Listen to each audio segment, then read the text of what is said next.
오늘 말씀은 더 큰 일을 보리라 라는 제목으로 여러분에게 잠시 말씀을 드리겠습니다. 한번 따라해 볼까요?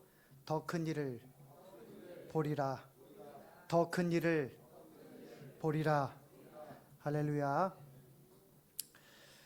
2024년도가 이제 10분밖에 남지 않았습니다. 우리는 어떤 시기가 되면 또 어떤 날이 되면 의미를 부여하는 것을 참 좋아합니다. 그래서 2024년 송구 영신 예배를 맞이하면서 굉장히 의미 있는 이 시간에 다시 돌아오지 않는 이 날, 또 우리 인생에 있어서 가장 젊은 이 날, 내 남은 인생에서 가장 젊고 어린 이 시간에 큰 의미를 부여하고 싶습니다. 지난 한 해보다 새해에는 더 큰 일을 보리라 주께서 우리에게 말씀하고 계십니다. 이 더 큰 일이 참사가 되어서는 안 되겠죠. 이 더 큰 일이 여러분에게 우한 질고가 되어서는 안 되겠죠. 오늘 본문 말씀을 통해서 우리에게 더 큰 일을 보리라 하시는 그 의미가 무엇일까? 나에게 있어, 우리 가정에 있어서, 여러분 직장에 있어서 더 큰 일을 보리라 주님께서 말씀하시는데 그것이 과연 무엇일까? 그것이 무엇인지 여러분들은 오늘 이 말씀을 통해서 분명히 깨닫고 하나님에 대하여 기대와 또 소망의 마음을 품고 새해를 시작하기를 주의 이름으로 축원합니다. 좋은 친구를 사귄다라고 하는 것은 개인에게 있어서 참 행복한 일이 아닐 수 없습니다. 여러분에게도 좋은 친구들이 있을 줄 압니다. 내가 어려울 때, 힘들 때, 내가 고통스러울 때 내 일처럼 여겨주고 함께 울고 함께 손잡아주는 그런 친구, 멀리 있어도 항상 가까이 나의 위로가 되어지는 친구, 그런 친구가 때론 남편이기도 하고 아내이기도 하고 또 정말 피와 한 방울 섞이지 않은 그런 친구일 수도 있습니다. 또 여러분에게 있어서는 제가 될 수도 있고 저에게 있어서 여러분이 될 수도 있습니다. 좋은 친구를 갖고 있다라고 하는 그 사람은 참 행복합니다. 이 세상에 많은 사람들이 나는 홀로다, 혼자다 라고 생각해서 굉장히 고독하게 사는 사람들이 많습니다.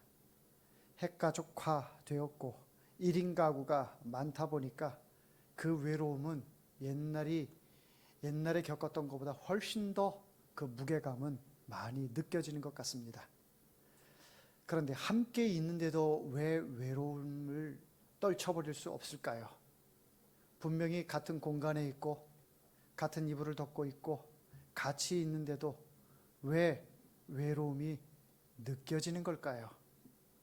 아마 이 자리에 계신 분들, 제가 드린 이 말씀 가운데 함께 있는데도 항상 외롭고 고독하게 느끼는 분이 계시지는 않습니까?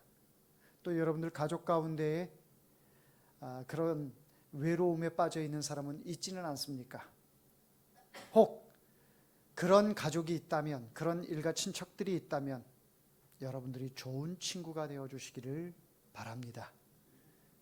또한 여러분이 외로움이 많이 느낀다라고 하면 제가 여러분의 좋은 친구가 되어 드리겠습니다. 또한 우리의 성도들이 여러분들의 좋은 친구가 될 줄 믿습니다. 더욱이 우리보다 가장 친한 분, 가장 나의 위로자 되시는 분, 예수 그리스도께서 여러분들의 둘도 없는 친구가 되실 줄 믿습니다. 오늘 본문에는 나다나엘에게 있어서 좋은 친구가 있었어요. 그 친구가 누구냐면 바로 빌립이라는 사람입니다. 빌립. 이 빌립은 예수님의 콜링을 받았습니다. 너는 나를 따르라 해서 예수님의 제자가 되었습니다. 이 빌립이 예수님의 제자가 되고 예수님을 만나보니 그동안 내가 구약 성경을 알고 있고 선지자들의 이야기를 들어서 알고 있었던 그 메시아를 만나게 되었던 거예요. 예수님을 만나고 나서 내가 그토록 고대했던 메시아, 그 메시아를 내가 만났다. 이 만난 그 기쁜 소식을 자기 친구 나다나엘에게 전하는 것을 볼 수가 있습니다. 나다나엘에게 찾아갔습니다. 빌립이 말을 합니다. 모세가 율법에 기록하였고 여러 선지자가 기록한 그 일을 우리가 만났으니 요셉의 아들 나사렛 예수니라 라고 나다나엘에게 이야기를 했습니다. 나다나엘은 성경을 잘 아는 사람입니다. 성경을 알았다라고 하는 것은 모세 율법으로 시작을 해서 구약의 선지자들이 하신 그 말씀들, 그 말씀을 잘 알고 있었다라는 거예요. 빌립도 잘 알고 있었지만 나다나엘도 못지않게 잘 알고 있었습니다. 그런데 그들이 공통점으로 알고 있고 또 고대하는 바가 무엇이냐면 바로 모세의 책에도 기록이 되어 있고 선지자의 글에도 기록되어 있는 바로 메시아가 오실 것이다 라고 하는 내용이었습니다. 그래서 항상 메시아가 언제 오실까? 하나님의 아들이 언제 오실까? 우리를 죄와 사망의 법에서 구원할 자가 언제 오실까? 늘 성경을 연구하면서 또 기도하면서 메시아를 기다렸습니다. 기다렸는데 빌립이 그를 만났다라는 거예요. 그를 만났는데 그 사람이 나사렛 예수라고 이야기를 하는 겁니다. 그런데 상식적으로 생각할 때에 이 나다나엘은 도대체 성경에서 말씀하고 있는 그 메시아는 다윗의 자손이요, 유다 가문이요, 또 베들레헴에서 나실 것이라고 했는데 어찌하여 나사렛 예수라고 하는 이 말에 동의할 수가 없었습니다. 그런데 중요한 것은 뭡니까? 빌립이 예수님을 말로만 들은 게 아니라 하나님의 아들 메시아를 만났다라는 거예요. 그것보다 더 확실한 게 어디 있겠습니까? 여러분들이 경험한 것 중에, 여러분들이 알고 있는 지식 가운데 여러분들이 경험한 것만큼 더 확실한 지식이 있습니까?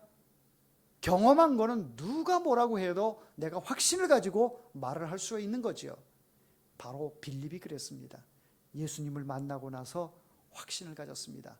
나도 알고 있다. 나도 모세의 율법과 선지자들의 글에 의하면 바로 다윗의 자손을 통해서, 베들레헴을 통해서 예수가 하나님의 아들이 나을 것을 나도 알고 있다. 그러나 나사렛에서 예수를 만났다. 이 갈릴리에서 나사렛을 예수님을 만났는데 그분은 나사렛 예수다. 하나님의 아들이다. 너도 와서 봐라. 확신 있게, 자신 있게 예수님을 소개하고 있는 것입니다. 나다나엘은 친구의 그 말을 거절하지 못하고, 그래, 내가 알고 있는 메시아와 네가 만난 예수, 그래, 나도 한번 만나보고 싶다. 그래서 예수님을 찾아옵니다. 예수님을 찾아왔는데 예수님은 먼저 알고 계시는 거예요. 나다나엘이 누군지. 그래서 성경을 보니까 나다나엘 마음속에는 예수님에 대한, 메시아에 대한 지식은 있으나 지금 상식적으로 볼 때에 예수가 메시아가 아니라는 것은 내 이성적으로 생각을 하고 있는데, 빌립의 이 간청에 의해서 예수님을 만나러 가는데 예수님께서 이 사람을 보고 먼저 알아보십니다. 자, 47절 말씀에 보니까 예수께서 나다나엘이 자기에게 오는 것을 보시고 그를 가리켜 이르시되 보라, 이는 참으로 이스라엘 사람이라 그 속에 간사한 것이 없도다. 예수님께서 나다나엘을 언제 보셨다고요? 빌립을 통해서 들었나요? 인상이 비슷해서 이 사람 그 사람 같은데 라고 해서 어림짐작으로 지금 나다나엘을 알아보고 계시는 걸까요? 이거 어디서 본 장면인데 하고 데자뷰라고 생각을 해서 마치 아는 사람처럼 그렇게 생각을 하는 걸까요? 우리가 살다 보면, 많은 사람들과 마주치다 보면 어디서 본 듯한 그런 인물들이 있어요. 전혀 본 적이 없는데 본 듯하게 이렇게 느껴지는 경우가 있어요. 사람의 얼굴이 이미지가 비슷한 형들이 있잖아요. 그 비슷한 형들이 있으면 내가 알고 있는 사람이 그 비슷한 형하고 비슷하면 본 듯한 이런 느낌이 든단 말이죠. 예수님도 그런 의도로 나다나엘을 어디서 봐서 이렇게 아는 척을 하는 걸까요? 전혀 그렇지 않습니다. 전혀 그렇지 않아요. 자, 예수님께서 이렇게 아는 척을 하니까 나다나엘도 깜짝 놀라는 거죠. 48절에 나다나엘이 이르되 어떻게 나를 아시나이까? 나는 당신을 한 번도 본 적이 없는데 당신은 나를 아십니까? 나를 본 적이 있습니까? 라고 묻습니다. 예수께서 대답하여 이르시되 빌립이 너를 부르기 전에 내가 무화과 나무 아래에 있을 때에 보았노라. 이렇게 말씀하십니다. 내가 무화과 나무 아래에 있을 때 보았노라. 이 무화과 나무 아래에 있다라고 하는 것이 뭘까요? 거기서 그 그늘에서 그냥 쉬고 있는 걸까요? 그렇지 않습니다. 집회서라고 하는 데미드라시라는 책이 있습니다. 그 데미드라시에 보면 5장 15절 말씀에 그 책 내용 가운데에 이 내용이 나오는데 무화과나무 밑에 있었다라고 하는 것은 그 밑에서 성경을 연구하고 성경을 공부하고 이게 성경 연구가예요. 나다나엘은. 그러니까 무화과나무 밑에서 네가 성경을 묵상하고 성경을 깨달으려고 연구하고 하는 그 모습을 그때부터 나는 보고 있었다라고 하는 것이죠. 그러니까 나다나엘은 너무 깜짝 놀라는 거죠. 나의 과거를 다 아시는 분이구나. 여러분, 여기서 중요한 포인트가 있습니다. 하나님께서는 여러분들의 과거를 다 알고 계시다라는 거예요. 과거를. 여러분의 과거, 태어날 때부터, 아니 그것은 너무 멀고 2024년도에 있었던 일들, 여러분들이 어떤 생각을 갖고 있었고 어떤 행동을 했으며 어떤 마음가짐으로 다른 사람을 대했으며 어떤 마음으로 어떤 신앙으로 교회에 왔는지, 하나님 앞에서는 어떠한 마음이었는지, 사람을 대할 때는 어떠한 마음이었는지, 어떠한 행동을 했는지 다 알고 계시다라는 거예요. 예수님 저 아세요? 저 언제 봤다고 그렇게 아세요? 오리발 내밀 수 있습니까? 못 내밀어요. 예수님은 신성과 인성을 같이 가지고 계신 분이기 때문에 그래요. 인성만 가지고 있는 분이라면 모르지요. 그러나 신성을 같이 가지고 계신 분이기 때문에, 그분이 하나님이시고 하나님의 아들이시기 때문에 알고 있는 거예요. 이처럼 하나님 앞에 우리는 아무것도 숨길 수가 없습니다. 감출 수가 없습니다. 그래서 참 우리가 항상 깨어 있어야 한다라고 하는 것은 하나님 앞에 숨길 수가 없으니 하나님한테만큼은 다 솔직히 고백해도 손해볼 일 전혀 없습니다. 사람과 사람 사이에는 어느 정도 경계가 필요해요. 어느 정도 선이 필요해요. 내 속을 다 내보여서 이득될 게 별로 없어요. 그러나 주님 앞에서는 내 속에 있는 것을 감춰서 이득 볼 게 전혀 없습니다. 주님 앞에서는 나보다 나를 더 잘 아시는 분이 예수님이세요. 왜? 나의 창조자이기 때문에 그렇습니다. 나의 설계자고 나를 이 땅에 보내주신 분이 예수 그리스도시기 때문에, 하나님이시기 때문에 그렇습니다. 그 하나님 앞에는 감출 수 있는 것이 아무것도 없으니 우리가 어찌 이 해를 이제 보내면서 주님 앞에 이 묵은 죄들을 새 해로 가져갈 수 있겠습니까? 주님 앞에 여러분들은 다 고백함으로 다 토해놓고 새 술이 되어서 새 부대가 되고 새 술을 담을 수 있는 그런 그릇들을 준비할 수 있기를 주의 이름으로 부탁을 드립니다. 이처럼 과거의 우리의 모습을 다 아시는 주께서 중요한 것은 현재를 정확하게 우리를 보고 계신다라고 하는 거예요. 자, 우리가 과거에 연연하면 안 되겠죠? 과거에 잘못한 그 부분에 이 과거의 그 트라우마에 사로잡히면 현재를 살아갈 수가 없습니다. 사람들은 저마다 어린 시절부터 성장해 오는 그 과정 가운데에 크고 작은 상처들을 받아요. 그 상처가 트라우마가 커지면 사회생활하기가 굉장히 어렵습니다. 그런 것처럼 우리의 이 죄악들을 계속 차곡차곡 킵해두면 이것이 우리의 신앙생활 하는데 엄청난 트라우마로 옵니다. 트라우마로 온다라고 하는 것은 불신앙을 가지고 있으면서도 몸은 그대로 신앙생활을 하고 있는 거예요. 영적으로 전혀 마음의 변화가 없어요. 아주 이 딱딱한 돌덩어리가 되고 있는 것이죠. 이 죄악이. 눈도 처음에는 말랑말랑하지만 굴리면 굴릴수록 계속해서 딱딱해지고 커지는 것처럼 죄도 그런 습성을 가지고 있습니다. 이러한 죄를 가지고는 하나님의 백성이라 또 하나님의 일을 감당할 수 없게 되는 것이죠. 자, 47절 말씀에 보니까 예수께서 나다나엘이 자기에게 오는 것을 보시고 그를 가리켜 이르시되 보라 이는 참으로 이스라엘 사람이라 그 속에 간사한 것이 없다. 간사한 것이 없다. 이 사람은 계산적인 사람이 아니다. 순수하고 영이 맑은 사람이다. 하나님의 말씀을 그대로 믿는 사람이다. 간사함이 없어요.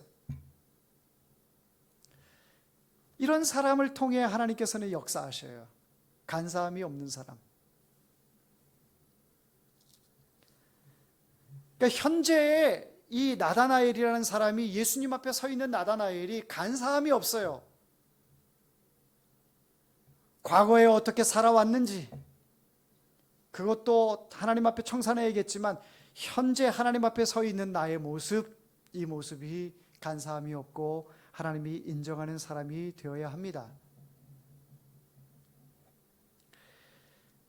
나다나엘이 예수님께서 자기 자신을 너무 잘 알고 계심을 보면서 신앙 고백이 나오게 됩니다. 어떤 신앙 고백이 나와요? 49절을 같이 읽어봅니다. 시작.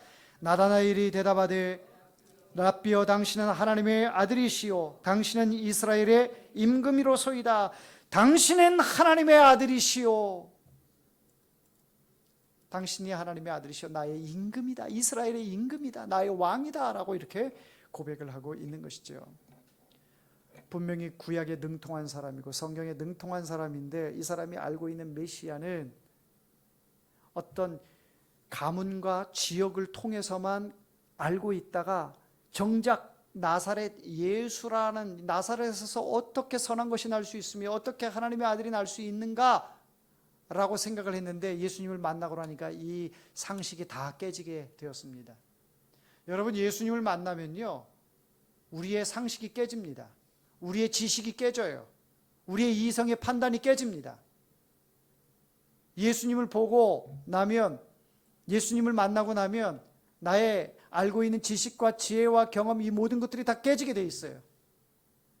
그것이 주님 앞에 얼마나 하찮은 것인지 깨닫게 된다라는 거예요. 그동안 그것이 나의 자랑거리였고 나의 큰 무기였었는데 예수님을 만나고 나면 주님이 하시지 않으면 아무것도 안 됩니다. 소용없습니다. 라고 하는 것이 이게 고백이 나올 수밖에 없는 거예요. 그러니 나다나엘이 알고 있는 메시아, 그 메시아. 근데 이 나다나엘이 알고 있던 메시아가 바로 예수님 맞아요. 나사렛 예수다라고 하는 그 말에 어떻게 나사렛에서 선한 것이 날 수가 있느냐라고 했지만 예수님이 나사렛에서 태어난 것은 아니거든요. 베들레헴에서 태어났어요. 주로 어린 시절에 생활했던 것이 나사렛이기 때문에 나사렛 예수라고 얘기한 거지. 나다나엘이 구약 성경을 통해서 알고 있던 예수, 다윗의 가문을 통하여 또 베들레헴에서 딱 맞아요. 이제는 영적으로도 육적으로도 지식적으로도 예수님이 하나님의 아들 메시아임을 나다나엘은 깨닫게 되었던 것이죠. 친구 하나 잘 뒀더니 이렇게 예수님을 바로 만나게 되었습니다.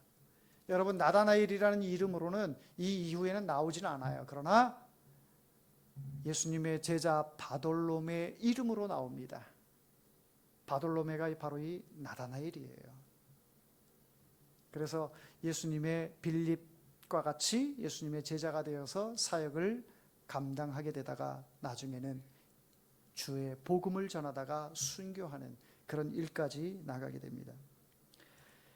자, 과거를 다 알고 계신 하나님, 우리 예수님, 그리고 현재 그가 간사함이 없고 정말 정직하고 영이 맑고 한 것을 예수님은 알고 계시는 거예요.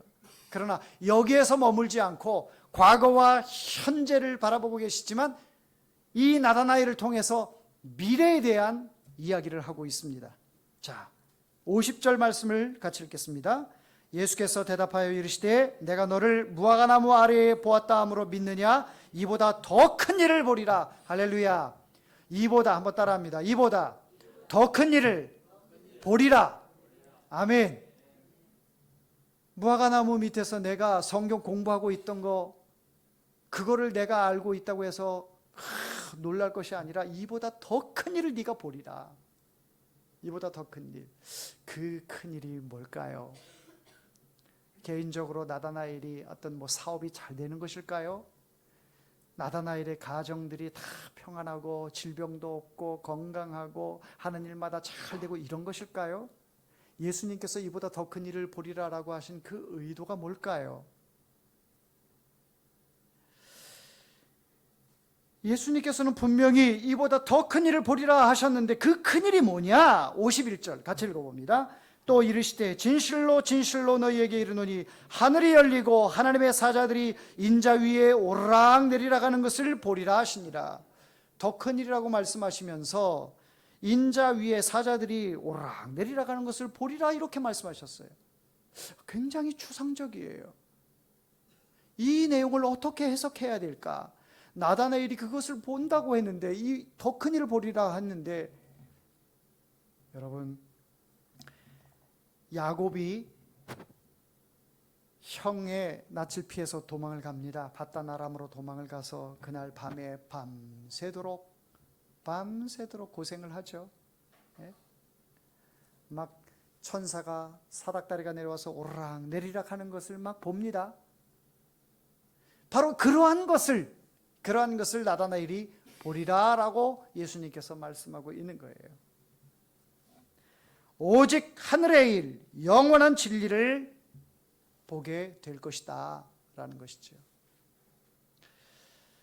나다나엘은 예수님에게 그 큰 일이 구체적으로 뭡니까? 질문하지 않습니다. 그 큰 일이 주의 사자의 사다리가 오르락 내리락 하는 게 그게 도대체 뭡니까? 뜻풀이 좀 해주십시오 이렇게 묻지 않습니다. 그러나 그것을 아멘으로 받고 묵묵하게 주님의 제자의 삶을 살아가는 그 바돌로메의 모습으로 우리는 성경을 통해서 볼 수가 있습니다. 사랑하는 성도 여러분, 저와 여러분에게도 우리 교회에게도 더 큰 일을 보리라, 이보다 더 큰 일을 보리라 라고 말씀하셨습니다.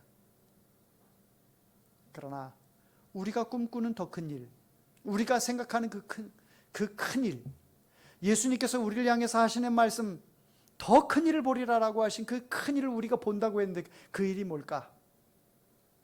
여러분, 오늘 이 밤에 어떠한 마음으로 오셨습니까? 여러분은 각자 마음의 소원을 품고 한 해 25년도에는 이런 일이 이루어졌으면 좋겠다, 그 기도의 제목을 가지고 나오셨을 거예요. 그러나 과연 예수님께서도 여러분의 그 간절한 그 갈망하는 그 마음, 그것만 주시기를 원하실까요? 이보다 더 큰 일을 보리라라고 말씀하셨는데, 그렇다면 더 큰 일을 보리라라고 한다고 하는 것은 더 큰 것을 우리에게 주신다라고 하시는 것인데, 우리의 한두 가지 그 소망 이루어지는 것으로 끝나는 것으로 만족하시겠습니까?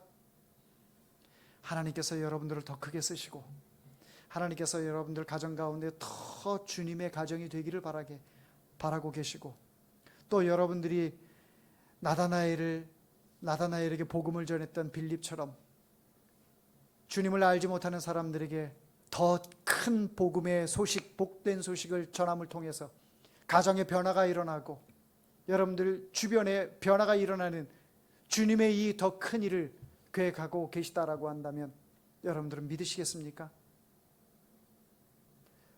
주님께서 우리를 향하여 더 큰 일을 보리라라고 하신 그 말씀을 여러분의 개인적인 소망으로 국한시키지 않으시기를 부탁을 드립니다. 주님의 계획은 우리의 생각과 다릅니다. 우리의 계획한 것과 달라요. 주님이 우리에게 주시고자 하고 우리에게 보여주시고자 하는 것은 여러분들의 개개인의 사사로운 것들이 아니라는 것입니다. 주님의 계획대로 이 세상은 흘러갑니다. 이 세상이 제멋대로 흘러가는 것처럼 보이지만 하나님께서 창조하시고 또 주님의 재림 시에 이 세상을 통해서 어떻게 주의 역사가 나타날 것인지 다 주님의 계획하에 그 역사 흐름 가운데 가고 있어요. 우리는 그 순간순간 맞이할 때마다 미련해서 깨닫지 못할 뿐이지 하나님은 다 하나님의 계획대로 흘러가고 있다라는 거예요. 그 하나님의 놀라운 일을 우리에게 더 큰 일을 보리라라고 우리에게 약속하고 계시다라는 거예요. 우린 무지몽미해서 눈으로 볼 수 없어요. 귀로 들을 수도 없어요. 깨닫지도 못해요.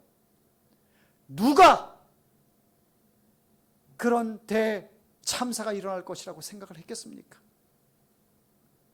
아무도 예측할 수가 없는 거잖아요. 그렇다고 그런 계획까지 하나님께서 조장하셨다 그걸 얘기하는 것이 아닙니다. 하나님의 역사의 과정 가운데 한 부분일 뿐이에요. 그런 것들이. 그렇게 하나님의 역사는 흘러갑니다. 주님이 다시 오시는 그때에 맞춰서 흘러가고 있습니다. 주님이 다시 오시는 그 재림의 때에 그 때를 바라보며 우리에게 더 큰 일을 보리라고 하신 이 말씀을 가슴속에 새겨야 합니다. 오늘 이 말씀을 통해서 나에게 더 큰 일을 보리라고 하신 그 말씀의 의미가 뭘까? 그 붙들고 여러분들 기도하셔야 돼요. 어떤 부분을 보게 하실까? 나다나엘은 예수님의 그 음성을 기억하고 평생 하나님께서 역사하심을 자기를 통해서 영혼을 구원하고 하나님의 나라를 위해서 이 일들이 어떻게 펼쳐가고 역사가 이루어질 것인가, 그것을 바라보면서 늘 순종하면서 복음을 전함을 통해 나다나엘은 개개인의 것들을 바란 것이 아니라 하나님의 뜻이 하늘에서 이루어진과 같이 이 땅에서 나의 삶 가운데 이루어지기를 원합니다. 나의 언어를 통해 나의 복음 전함을 통해 많은 영혼들이 주의 벗이 된다면 더 이상 바랄 것이 없습니다. 이 고백으로 나아갑니다. 우리 해오름 교회도 2025년도에는 더 큰 하나님의 일을 보게 될 줄 믿습니다. 우리에게 허락하신 줄 믿습니다. 여러분 개인 자신에게 허락하신 줄 믿습니다. 여러분들이 예수님을 바로 만났다면 여러분들은 하나님의 놀라운 큰 일들을 계속해서 보게 될 것입니다. 바로 이 믿음으로 새해를 맞이할 수 있는 여러분들 되기를 주의 이름으로 축원합니다.